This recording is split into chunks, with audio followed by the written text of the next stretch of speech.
शंकर भगवान के दो तरह के भक्त होते हैं।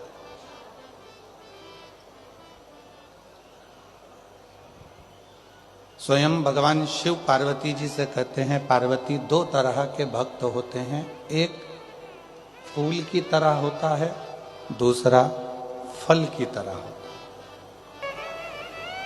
एक फूल की तरह, एक फल की तरह। भगवान शंकर का जो भक्त होता है वो दो तरह का होता है। जैसे वृक्ष है, उसमें फूल भी आया और फल भी आया, उसमें फूल भी लग रहा है, फल भी लग रहा है।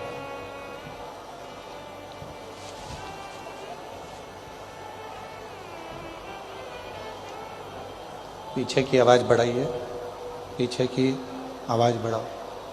दो तरह के शिव जी के भक्त हैं, भगवान शंकर के भक्त दो तरह के हैं। जैसे वृक्ष में फूल भी लग रहा है, फल भी लग रहा है, उसी तरह दो तरह के भक्त होते हैं, एक फूल की तरह, एक फल की तरह। अब हम डबरा की जीजियों से पूछें, डबरा के जीजाओं से पूछें, बेटियों से पूछें, बेटों से पूछें, बुजुर्ग माता पिता से पूछें कि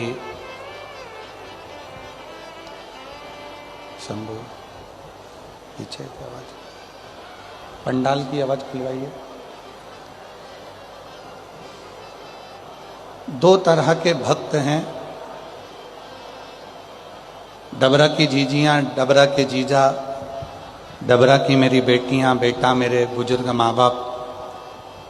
एक बात बताएं कि भंवरा फूल पर आता है कि फल पर आता है? जम के बोलो जरा। भंवरा यदि उड़कर आएगा तो वो फूल के पास आता है कि फल के पास आता है? भंवरा हमेशा फूल के पास आता है, उसे फल से कोई मतलब नहीं है। क्यों? क्योंकि फूल सुगंध देता है, फूल रस देता है। भंवरा फूल के पास आता है और कीड़े फल के पास आते हैं। शिव महापुराण की कथा में शिव जी पार्वती जी से काशी में दो भक्तों की बात कर रहे हैं। दो तरह के भक्तों की बात कर रहे हैं, एक फूल की तरह होता है, एक फल की तरह होता है। भगवान शंकर का भक्त जो फूल की तरह है, स्वयं भी सुगंध में है और दूसरे को भी सुगंध दे रहा है। स्वयं भी श्री शिवाय नमस्तुभ्यं कह रहा है, दूसरों से भी खिलवा रहा है। स्वयं नमः शिवाय कह रहा है और दूसरे से भी नमः शिवाय खिलवा रहा है। स्वयं ओम नमः शिवाय बोल रहा है और दूसरे से भी ओम नमः शिवाय बुलवा रहा है। स्वयं एक लोटा जल चढ़ा रहा है और दूसरों से भी एक लोटा जल चढ़वा रहा है। स्वयं मंदिर जा रहा है और दूसरों को भी मंदिर तक भेज रहा है। समझ लेना कि मेरा शिव ऐसे ही फूल के पास आकर विराजमान होता है और उसी फूल के आनंद में रहता है, उसी फूल का आनंद।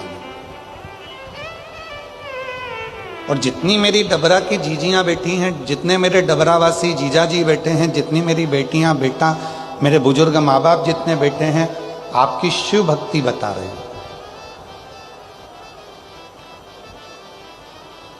अभी आदरणीय मंत्री जी कह रहे थे कि इतना भगवान शिव के भक्तों का सैलाब है, और वास्तवता है बाहर बहुत तेज धूप है, पंडालों में जगह नहीं है, कई लोग पेड़ों के नीचे हैं, कई लोग बाहर हैं, बैठे हुए हैं।